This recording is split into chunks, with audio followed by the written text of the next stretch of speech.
Hi guys, Alex here. Welcome back to another SSR Analysis video. And in today's video we are taking a look at every single barbershop unit that has been available in both versions of the game. So let's get straight into it. So if we start off with STR Android 13, his leader skill reduces the attack of physical types by 30%, his super attack causes extreme damage, and his passive skill reduces damage received by 30% when key is 8 or more. And if we have a look at his linked skills, he has Red Ribbon Army, Android Assault, Tough as Nails, Cold Judgment and Fear and Faith. So overall this card really isn't that great. However, his passive skill can definitely be very useful. There aren't very many units that can reduce damage like this Android 13, so he is definitely a very unique unit thanks to his passive skill.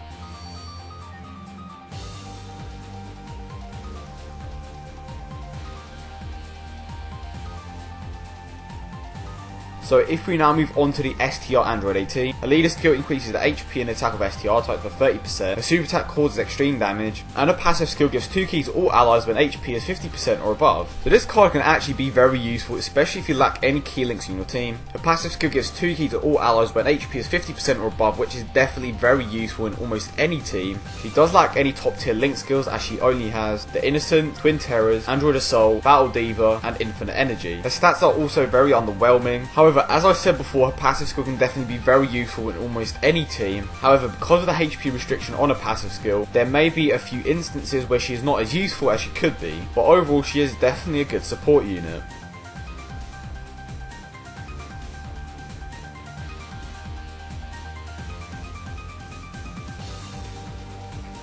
So if we now move on to TEQ Bojack, his leader skill reduces agility type attack by 30%, the super attack causes extreme damage, and when launching the super attack he gets a 50% attack boost. So this card is obviously going to hit relatively hard thanks to his passive skill. His super attack unfortunately only does extreme damage, and if we have a look at his linked skills, he has the Hera Clan, Galactic Warriors, Big Bad Bosses, Thirst for Conquest and Revival. So if you are missing a top tier tech type villain unit, he is definitely a decent replacement. He has the main villain link, which is obviously Big Bad Bosses, but overall this card doesn't really provide much apart from being a hard hitter.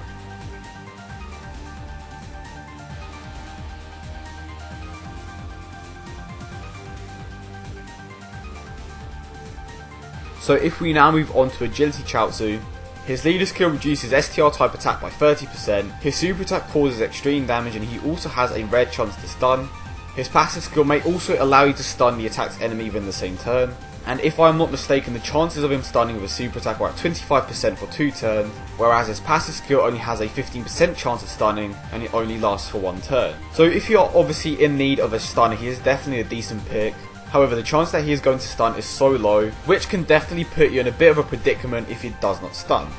He has Golden Z Fighters, Milestone Pupil, Crane Skull, Telekinesis, Dodon Ray and Courage. So this unit definitely had a bit of potential, but the low chance of stunning definitely lets him down.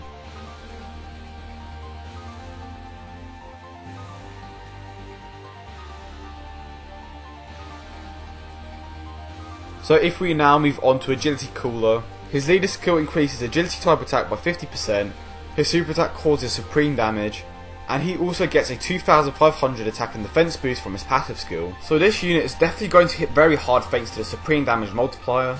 And if we have a look at his linked skills, he has the strongest clan in space, Cold Judgment, Thirst for Conquest, Nightmare and Brutal Beatdown. And if we have a quick look at his stats, they are definitely underwhelming.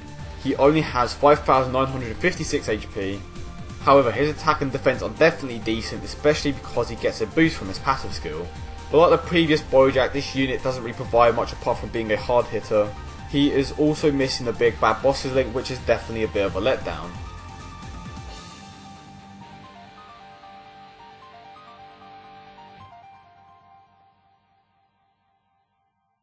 So if we now move on to TEQ Yamcha, his leader skill increases tech type attack by 50%, his super attack causes extreme damage and it also greatly lowers attack. His passive skill gives him 8 ki only once when HP is 80% or below. And if we have a look at his linked skills, he has Golden Z Fighters, Turtle Skull, Speedy Retribution, Infighter and Rival Duo. So this card clearly isn't the greatest, his passive skill only activates once, his linked skills definitely aren't the greatest, and his super attack only does extreme damage. He does lower attack greatly, but that really isn't that useful. And not to mention his stats also aren't the best.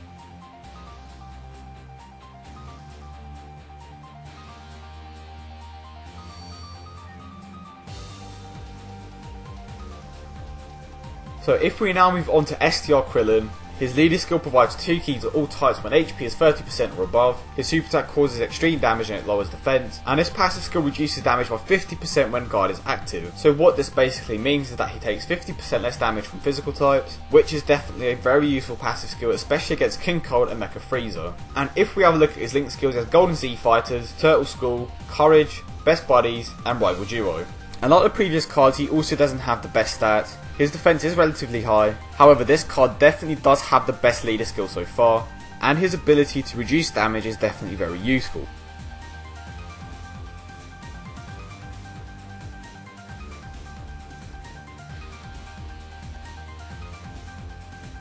So if we now move on to INT SSJ2 Gohan, his leader skill increases all types of attack by 25%, his super attack causes supreme damage, and he gets a 77% attack boost when HP is 80% or below. So as I said in one of my other videos, this unit is definitely going to hit hard. The HP restriction on his passive skill is a bit of a letdown, however he is definitely the hardest hitting unit so far. And if we have a look at his link skills, he has Golden Warrior, Saiyan Warrior Race, Super Saiyan, Prepared for Battle, and Kamehameha. So this Gohan is definitely a very useful unit. Not only is he going to do a ton of damage thanks to his passive skill, his super attack also does supreme damage, and not to mention he also has some very good link skills.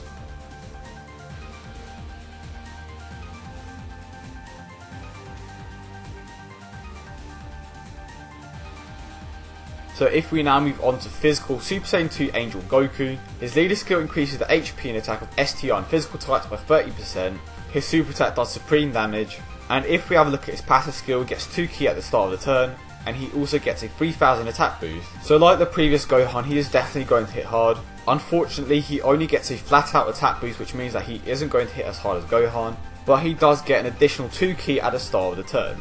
And he obviously does have some very good link skills. He has Golden Warrior, Super Saiyan, Kamehameha, Saiyan Warrior Race, and Prepared for Battle. But if we have a quick look at his stats, his HP and defense stat are very good, however his attack stat is definitely underwhelming. But overall he is definitely a decent card with the right link skills, but the attack boost that he gets from his passive skill should definitely be greater.